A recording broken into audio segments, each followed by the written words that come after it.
जेव्हा तुम्ही अशा पद्धतीने ब्लाउज फिटिंग करणार तेव्हा तुमचं ब्लाउज नक्कीच कस्टमरला एकदम छान असं फिटिंगला बसणार आहे।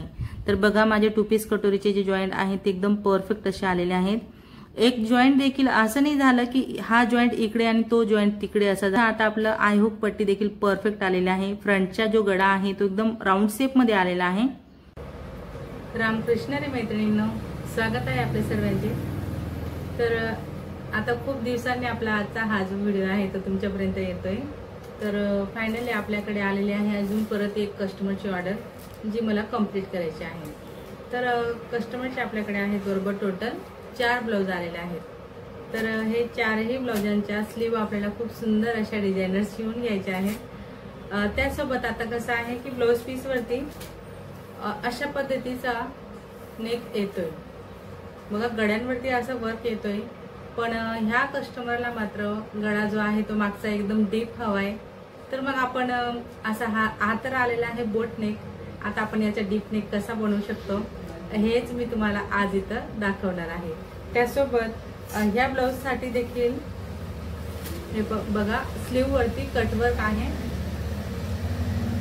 आणि कस्टमरला खूप सुंदर अशी स्लीव याची बनवून घ्यायची आहे। तर आपण बघू जर कापड ऍडजस्टमेंट होत असेल तर कस्टमरने सांगितल्याप्रमाणे तशी त्यांची डिझायनर स्लीव बनवून देऊ, नाहीतर मग सिंपल अशी स्लीव यामध्ये बसणार आहे। कारण आपल्याला हा जो आहे तो हावाला कापड देखील ऍडजस्ट करायचा आहे। तर म्हणूनच मग म्हटलं चला आता तुमच्यासोबत मी हे शेअर करते की असे ज्या वेळेस गळे येतात ना तेव्हा आपल्याला पर्याय नसतो। आणि म्हणजेच मग याचं कसं आहे की तुम्हाला तुमच्या सारख्यांना जर आयडिया सुचत नसतील तर तुम्ही फक्त आणि फक्त बोटनेक मध्ये याला बनवू शकता। पण मी मात्र तुम्हाला आता बोटनेकची डिझाईन असल्यावर देखील आपण याला डीप नेक मध्ये बनवणार आहेत। एकदम मस्त असा मोठा आपण गळा याचा बनवून घेणार। तर व्हिडिओ खूप महत्त्वपूर्ण आहे, व्हिडिओला कुठे स्किप नका करू। स्किप न करता पूर्ण शेवटपर्यंत बघा आणि आवडला व्हिडिओ थोडा जरी फायदेशीर वाटला तर मात्र नक्कीच लाईक करा, शेअर करा, कमेंट करा। चॅनलवर नवीन असणार, पहिल्यांदाच बघत असणार तर चॅनलला सबस्क्राईब करा, सोबत बेल आयकॉन क्लिक करून ऑल सेट करा रोज जसे छान व्हिडिओ पाहण्यासाठी।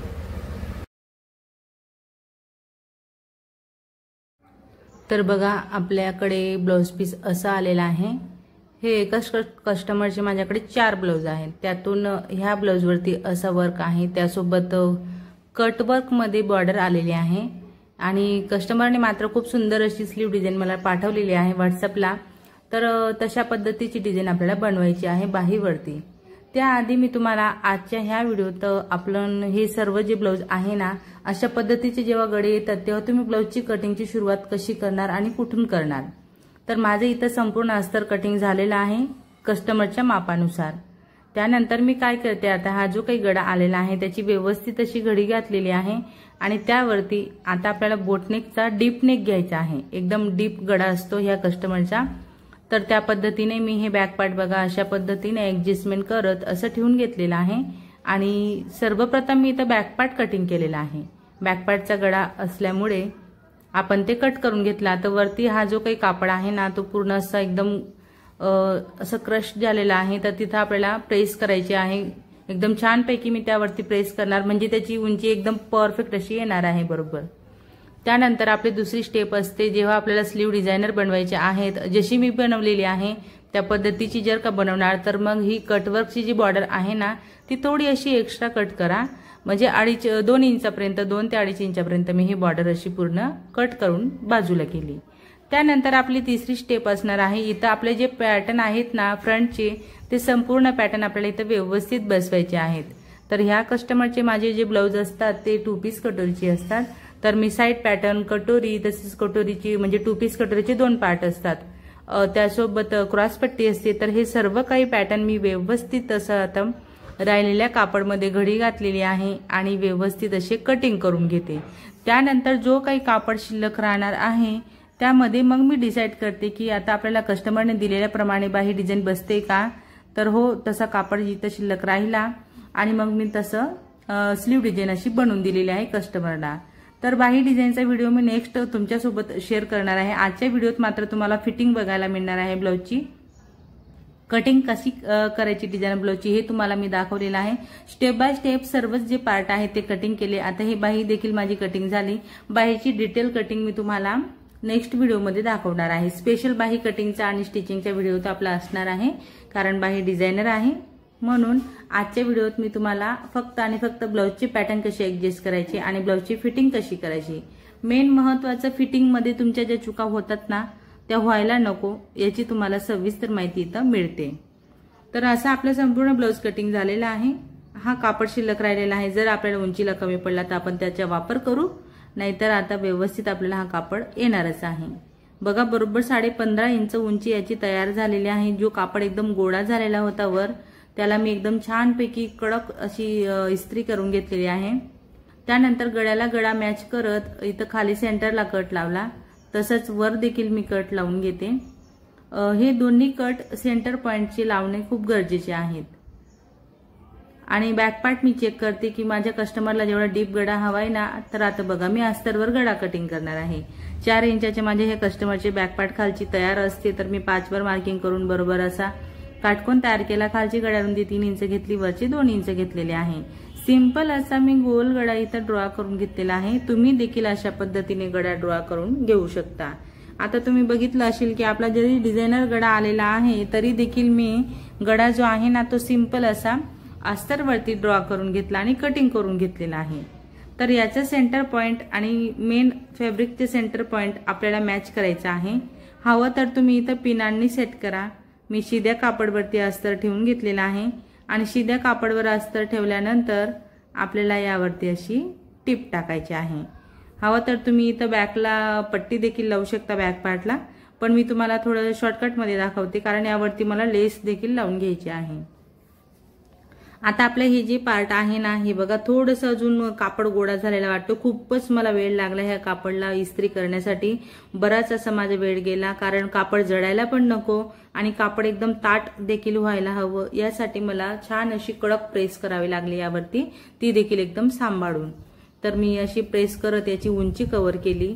आता इथं मात्र काय होणार आहे की राऊंड शेप वरती टिप टाकत असताना हे जे स्टोन आहेत ना ते स्टोन मध्ये येणार आहेत, तर मग हे स्टोन मी काढून घेते। तर मी नखाच्या मदतीने काढायचा प्रयत्न केला, पण माझ्या नखांमध्ये ते स्टोन घुसत होते। मग त्यामुळे मी बॉबिन घेतलेली आहे बघा, आणि त्याच्या मदतीने असे स्टोन मी काढून घेतले। भरपूर असे हे बारीकवाले स्टोन निघालेले आहेत। यामुळे काय होतं, आपली मशीन तर चालून जाते, पण सुईचे टोक खराब होत असतं आणि त्यातल्या त्यात कापड देखील फाटत असतो। म्हणून शिलाईमध्ये येणारे जे काही असतात ना स्टोन, जिथं आपण शिलाई टाकून घेतो ते काढूनच घ्यायची, तेव्हा आपल्याला फिनिशिंग चांगल्या प्रकारे देता येते। आता सिंपल असा गोलगडा आपला व्यवस्थित असा स्टिचिंग झाला, त्याला आपण कटिंग करून घेणार अस्तरच्या मापानुसार। अजून मी बघते इथं स्टोनच्या प्रॉब्लेममुळे थोडंसं माझी शिलाई जर का थोडीशी इकडे तिकडे झाली असेल, तर मी अजून एक परफेक्ट असा राऊंड शेप इथं देऊन घेते। कारण कसं आहे, फिनिशिंगच्या बाबतीत तुम्ही म्हणणार की ताई आम्हाला फिनिशिंग येत नाही, तर फिनिशिंग आपल्याला स्वतः बघायची असते। आपल्याला कामाला फिनिशिंग आपण कशी देतोय, किती देतोय। तर माझ्या कामाला जोपर्यंत फिनिशिंग मिळत नाही तोपर्यंत मी ते काम परत परत करत राहते। तर तुम्हाला पण माझी एक अशी ॲडवाइस असेल की तुम्ही देखील तुमचं काम स्वतः निरीक्षण करून बघा। आपल्या मनाला जर का नाही पटलं तर परत त्याला उसवा, परत करा। या ब्लाऊजसाठी मला खूपच मेहनत लागलेली आहे। जेवढा छोटासा असा व्हिडिओ मी तुमच्यासोबत हा शेअर करते, पण याहून मला कितीक पटीने जास्तीची या ब्लाऊजसाठी मेहनत इथं द्यावी लागली। ठीक आहे, आता मी हे संपूर्ण अस्तर असं अटॅच करून घेतलं। एक्स्ट्राचा कापड आपल्याला कट करायचा आहे। वर काट असल्यामुळे बघा एका बाजूला शोल्डरमध्ये थोडासा कापड कमी पडलेला आहे, पण असो आपण शोल्डर उतार देतो ना, त्यामध्ये तेवढं पार्ट माझं कव्हर होणार आहे। आता इथं ही जी डिझाईन आहे स्टोनची ती अपूर्ण आहे, कारण ते बोट नेकची आहे। मग आपल्याला डीप नेक बनवलेला आहे, तर त्याला व्यवस्थित असं लुक यायला हवा, यासाठी मी चॉकने मार्किंग करून घेतली आणि मार्किंग केल्याप्रमाणे मध्ये येणारे जे स्टोन आहेत ना ते मी तेवढे काढून घेते, कारण आपण इथं आता लेसच्या मदतीने छान अशी डिझाईन करून घेणार आहेत।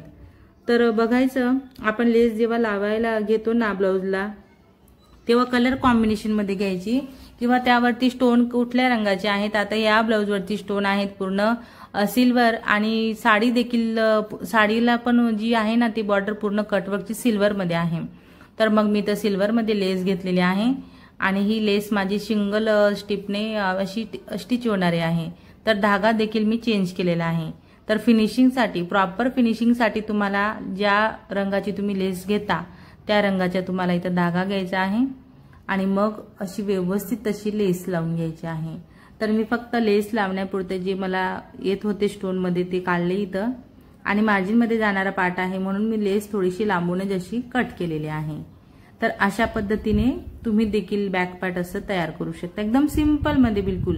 ज्या बिगिनर्स आहेत ना, ज्यांना थोडेफार ब्लाऊज शिवता येतात त्या मैत्रिणींना देखील जमेल एवढी सोपं अशी मी तुम्हाला इथं डिझाईन दाखवली की आता छोटासा गडा आहे मग याला मोठा कसा करायचा। तर जर का तुमचं बॅक पार्टला गड्याच्या वरती कापड नसेल तर पर्याय म्हणून तुम्ही अशी पॅटर्न लावू शकता। ठीक आहे, मी अशी देखील डिझाईन तुमच्यासोबत शेअर केलेली आहे।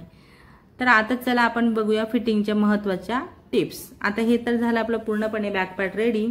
इथं मी फ्रंट पण तयार करून घेतलेला आहे आणि फ्रंट तयार झाल्यानंतर माझे शोल्डर वगैरे अटॅच इथं झालेले आहेत। शोल्डरला उतार देऊन मी शोल्डर स्टिच केले, त्यानंतर चारही पार्ट चेक केलेले आहेत आणि त्यानंतर माझे स्लीव वगैरे सर्व काही जे आहेत ना ते मी अटॅच करून घेतलेले आहेत। आता आहे फक्त फिटिंग तुम्हाला दाखवायची। ओके, एक एक टिप टाकून माझी झालेली आहे। वाढीव पट्टी सोडत मी इथं कमरेचं माप मोजून घेते। फिटिंग कशी करणार ते महत्त्वाचे टिप्स तुम्हाला इथं बघायला मिळत आहे। कंबर आहे 31 तर 31 वर मी व्यवस्थित टेप असा घेतला, त्यापुढे किती इंच जास्तीचं येते आपलं तर बघा 6.5 येते, त्याचा फोल्ड केला, अजून एक फोल्ड केला, टेपच्या 4 लेयर तयार झाल्या आणि ही शिलाई जी आहे ना तिथून मी टेप ठेवलेला आहे बघा आणि चॉकची मार्किंग अशी केलेली आहे खाली ना की साइडला जर मार्किंग करणार तर तुमच्या फिटिंग मध्ये थोडंसं एक्स्ट्राची फिटिंग होईल, म्हणून पॉइंट कुठे लावायचे हे पण महत्त्वाचं पार्ट आहे। तर आता मी दोन्ही बाजूला पॉइंट लावून घेतले। ही आतमध्ये गेलेली पट्टी आहे म्हणून इथं छातीच्या चौथा मोजायचा आहे 9.5 आणि इथं दंडगेच्या निम्मे। ओके, आता आपले हे 3 पॉइंट परफेक्ट असे लावून झाले तर आपल्याला काय करायचं आहे, तीनही पॉइंट जे आहेत ना ते असे मॅच करायचे आहेत आणि तिन्ही पॉइंट व्यवस्थित अशी एकाच लाईन मध्ये माझे आलेले आहेत। बघू शकता लॉंग स्लीवचं ब्लाउज आहे, स्लीव डिझायनर आहे, तरी देखील माझी मार्जिन मध्ये जी टिप येते ना फिटिंगची ती एकदम परफेक्ट येते आणि बाहीचे जोड देखील माझे खालीवर इथं झालेले नाहीयेत। तर ह्या सर्व फिटिंगच्या महत्त्वपूर्ण टिप्स तुम्ही बघू शकता आणि फिटिंगच्या टिप टाकून झाल्यानंतर मी तुम्हाला ब्लाऊज दाखवते माझं की हे ब्लाऊज बघा मी असं म्हणजे मला नेहमीची सवय असल्यामुळे तुम्ही सवय लावून घ्या तुमच्या स्वतःला की तुम्हाला प्रत्येक पार्ट व्यवस्थित जर का तुम्ही जोडायला शिकणार तेव्हा तुम्हाला अशी सवय लागेल की तुमचं परफेक्ट असे सर्व पार्ट इथं स्टिचिंग होणार आहेत। तर माझे जे आता मी तुम्हाला दाखवते बघा, एक्स्ट्राचा पार्ट कट केल्यानंतर मी इथं ओव्हरलॉक करणार आहे, एंटरलॉक झाल्यानंतर मी तुम्हाला ब्लाऊज दाखवते संपूर्ण। तर ह्या बाजूला देखील आपल्याला वाढीव पट्टी सोडत इथं छातीच्या चौथ्यावर पॉइंट लावायचा आहे आणि सेम मग मी इथं फिटिंग करेल। आधी सर्वप्रथम मेन फिटिंगची एक लाईन टिप टाकायची असते आणि त्यानंतर त्या शेजारी अगदी पाव इंचावरून पाव इंचामध्ये पण थोडं कमी अंतर घ्यायचं टिप टाकायला आणि मग अशी फिटिंग करायची। आता तर हे शोल्डरचे जे जॉईंट आहेत ना ते बघा ज्या दिशेला फोल्ड असतात ना त्या दिशेला त्यांना फोल्ड करत टिप टाकायची। त्यानंतर माझे कटोरीचे तुम्ही जोड बघू शकता इथं जसे की एकदम परफेक्ट असे आलेले आहेत ते दाखवते मी तुम्हाला। आणि सर्वप्रथम आपण कंबर चेक करून घेऊ, बघा बरोबरच आलेला आहे। फिटिंग नंतर कमरेचं माप एकदम परफेक्ट आलेलं आहे। जेव्हा तुम्ही अशा पद्धतीने ब्लाऊज फिटिंग करणार तेव्हा तुमचं ब्लाऊज नक्कीच कस्टमरला एकदम छान असं फिटिंगला बसणार आहे। तर बघा माझे 2 पीस कटोरीचे जे जॉईंट आहेत ते एकदम परफेक्ट असे आलेले आहेत। एक जॉईंट देखील असं नाही झालं की हा जॉईंट इकडे आणि तो जॉईंट तिकडे असा झालेला आहे। तर अशी परफेक्ट फिनिशिंगसाठी तुम्हाला आहे गरज स्वतःच्या कामाकडे लक्ष देण्याची की तुमचा जॉईंट कुठं जातोय कसा नाही। आता इथं फ्रंट पार्ट देखील चेक करणार आपण। तर बघा आय हुक पट्टी पण एकदम परफेक्ट अशी आलेली आहे आणि ही स्लीवची बॉर्डर तर मी तुम्हाला दाखवणार आहे स्लीवच्या व्हिडिओमध्ये की अशी कटवर्कची बॉर्डर अशी स्टोन वर्कची तर आपण त्याला स्टिच कशा पद्धतीने करू शकतो। ठीक आहे, तर इथं आता आपलं आय हुक पट्टी देखील परफेक्ट आलेली आहे। फ्रंटचा जो गडा आहे तो एकदम राऊंड शेप मध्ये आलेला आहे, एकदम सुंदर असा परफेक्ट फिनिशिंग मध्ये। तर मग मैत्रिणींनो आजच्या ह्या व्हिडिओत मी तुम्हाला डिझायनर ब्लाऊज मध्ये आपल्याला कटिंग कशी ऍडजस्ट करायची असते हे दाखवलेलं आहे, त्यासोबत फिटिंग कशी करायची ह्या महत्त्वाच्या टिप्स दिलेल्या आहेत। तर आजचा हा व्हिडिओ तुम्ही माझा पूर्ण शेवटपर्यंत बघितला त्याबद्दल तुमचे सर्वांचे खूप खूप धन्यवाद। असेच माझे व्हिडिओ बघत चला व मला सपोर्ट करा। व्हिडिओ आवडला असेल, थोडा जरी फायदेशीर वाटला असेल तर मात्र नक्कीच लाईक करा, शेअर करा, कमेंट करा। चॅनलवर नवीन असणार, पहिल्यांदाच बघत असणार तर चॅनलला सबस्क्राइब करा, सोबत बेल आयकॉन क्लिक करून ऑल सेट करा रोजचे असे छान छान व्हिडिओ पाहण्यासाठी। चला तर मग भेटूया आपण पुढच्या एक छान अशा व्हिडिओत आणि नवीन डिझाईन सोबत। धन्यवाद।